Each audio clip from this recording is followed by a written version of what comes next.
Praise the Lord. ஆதியாகமம் 45ஆம் அதிகாரம். அப்பொழுது யோசேப்பு தன் அருகே நின்ற எல்லாருக்கும் முன்பாக தன்னை அடக்கி கொண்டிருக்க கூடாமல் யாவரையும் என்னை விட்டு வெளியே போக பண்ணுங்கள் என்று கட்டளையிட்டான். யோசேப்பு தன் சகோதரருக்கு தன்னை வெளிப்படுத்துகையில் ஒருவரும் அவன் அருகில் நிற்கவில்லை. அவன் சத்தமிட்டு அழுதான். அதை எகிப்தியர் கேட்டார்கள். பார்வோனின் வீட்டாரும் கேட்டார்கள்.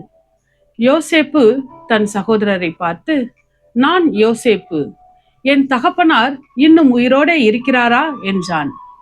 அவனுடைய சகோதரர் அவனுக்கு முன்பாக கலக்கமுற்றிருந்ததினாலே அவனுக்கு உத்தரம் சொல்லக்கூடாமல் இருந்தார்கள்.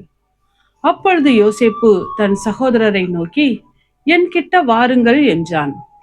அவர்கள் கிட்ட போனார்கள்.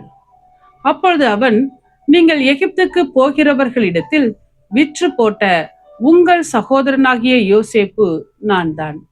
என்னை இவ்விடத்தில் வரும்படி விற்று போட்டதினால் நீங்கள் சஞ்சலப்பட வேண்டாம். ஜீவ ரட்சணை செய்யும்படிக்கு தேவன் என்னை உங்களுக்கு முன்னே அனுப்பினார். தேசத்தில் இப்பொழுது 2 வருஷமாக பஞ்சம் உண்டாயிருக்கிறது. இன்னும் 5 வருஷம் உழவும் அறுப்பும் இல்லாமல் பஞ்சம் இருக்கும். பூமியிலே உங்கள் வம்சம் ஒழியாமல் இருக்க உங்களை ஆதரிக்கிறதற்காகவும் பெரிய ரட்சிப்பினால் உங்களை உயிரோடே காப்பதற்காகவும் தேவன் என்னை உங்களுக்கு முன்னமே அனுப்பினார். ஆதலால் நீங்கள் அல்ல, தேவனே என்னை இவ்விடத்துக்கு அனுப்பி என்னை பார்வோனுக்கு தகப்பனாகவும் அவர் குடும்பம் அனைத்திற்கும் கர்த்தனாகவும் எகிப்து தேசம் முழுதுக்கும் அதிபதியாகவும் வைத்தார்.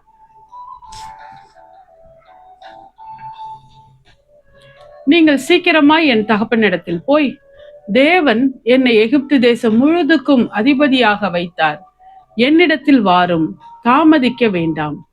நீரும் உம்முடைய பிள்ளைகளும் அவர்களுடைய பிள்ளைகளும் உம்முடைய ஆடு மாடுகளோடும் உமக்கு உண்டாயிருக்கிற யாவற்றோடும் கோசேன் நாட்டில் வாசம் பண்ணி என் சமீபத்தில் இருக்கலாம். உமக்கும் உம்முடைய குடும்பத்தாருக்கும் உமக்கு இருக்கிற யாவற்றிற்கும் வறுமை வராதபடிக்கு அங்கே உம்மை பராமரிப்பேன். இன்னும் 5 வருஷம் பஞ்சம் இருக்கும் என்று உம்முடைய குமாரனாகிய யோசேப்பு சொல்ல சொன்னான் என்று சொல்லுங்கள். இதோ உங்களோட பேசுகிற வாய் என் வாய்தான் என்பதை உங்கள் கண்களும் என் தம்பியாகிய பென்யமீனின் கண்களும் காண்கிறதே. எகிப்திலே எனக்கு உண்டாயிருக்கிற சகல மகிமையையும் நீங்கள் கண்ட யாவையும் என் தகப்பனுக்கு அறிவித்து அவர் சீக்கிரமாய் இவ்விடத்துக்கு வரும்படி செய்யுங்கள் என்று சொல்லி தன் தம்பியாகிய பென்யமீனின் கழுத்தை கட்டிக்கொண்டு அழுதான். பென்யமீனும் அவன் கழுத்தை கட்டிக்கொண்டு அழுதான். பின்பு தன் சகோதரர் யாவரையும் முத்தஞ்செய்து அவர்களையும் கட்டிக்கொண்டு அழுதான். அதற்கு பின் அவன் சகோதரர் அவனோடே சம்பாஷித்தார்கள். யோசேப்பின் சகோதரர் வந்தார்கள் என்கிற சமாச்சாரம் பார்வோன் அரண்மனையில் பிரசித்தமான போது பார்வோனும் அவனுடைய ஊழியக்காரரும் சந்தோஷம் அடைந்தார்கள். பார்வோன் யோசேப்பை நோக்கி, நீ உன் சகோதரரோடே சொல்ல வேண்டியது என்னவென்றால், உங்கள் கழுதைகளின் மேல் பொதியேற்றி கொண்டு புறப்பட்டு கானான் தேசத்துக்கு போய் உங்கள் தகப்பனையும் உங்கள் குடும்பத்தாரையும் கூட்டிக் கொண்டு என்னிடத்தில் வாருங்கள். நான் உங்களுக்கு எகிப்து தேசத்தின் நன்மையை தருவேன். தேசத்தின் கொழுமையை சாப்பிடுவீர்கள். நீங்கள் உங்கள் குழந்தைகளுக்காகவும் உங்கள் மனைவிகளுக்காகவும் வண்டிகளை எகிப்து தேசத்திலிருந்து கொண்டு போய் அவர்களையும் உங்கள் தகப்பனுடனே ஏற்றி கொண்டு வாருங்கள். உங்கள் தட்டுமுட்டுகளை குறித்து கவலைப்பட வேண்டாம். எகிப்து தேசம் எங்கும் உள்ள நன்மை உங்களுடையதாய் இருக்கும் என்று சொல்ல சொல்லி, உனக்கு நான் இட்ட கட்டளைப்படியே செய் என்றான். இஸ்ரவேலின் குமாரர் அப்படியே செய்தார்கள்.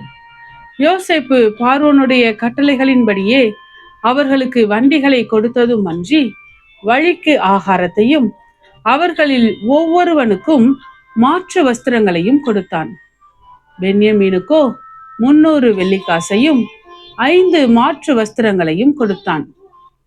அப்படியே தன் தகப்பனுக்கு 10 கழுதைகளின் மேல் எகிப்தின் உச்சிதமான பதார்த்தங்களும் 10 கோலிகை கழுதைகளின் மேல் தன் தகப்பனுக்காக தானியமும் அப்பமும் மற்ற தின்பண்டங்களும் ஏற்றி அனுப்பினான்.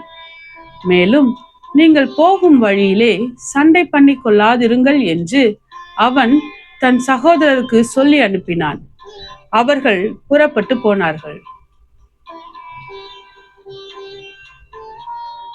அவர்கள் எகிப்திலிருந்து போய் கானான் தேசத்திலே தங்கள் தகப்பனாகிய யாக்கோபின் இடத்தில் வந்து, யோசேப்பு உயிரோடு இருக்கிறான், அவன் எகிப்து தேசத்துக்கெல்லாம் அதிபதியாய் இருக்கிறான் என்று அவனுக்கு அறிவித்தார்கள்.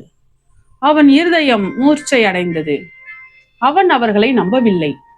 அவர்கள் யோசேப்பு தங்களுடனே சொன்ன வார்த்தைகள் யாவையும் அவனுக்கு சொன்னபோதும், தன்னை ஏற்றிக்கொண்டு போகும்படி யோசேப்பு அனுப்பின வண்டிகளை அவன் கண்டபோதும், அவர்களுடைய தகப்பனாகிய யாக்கோபின் ஆவி உயிர்த்தது.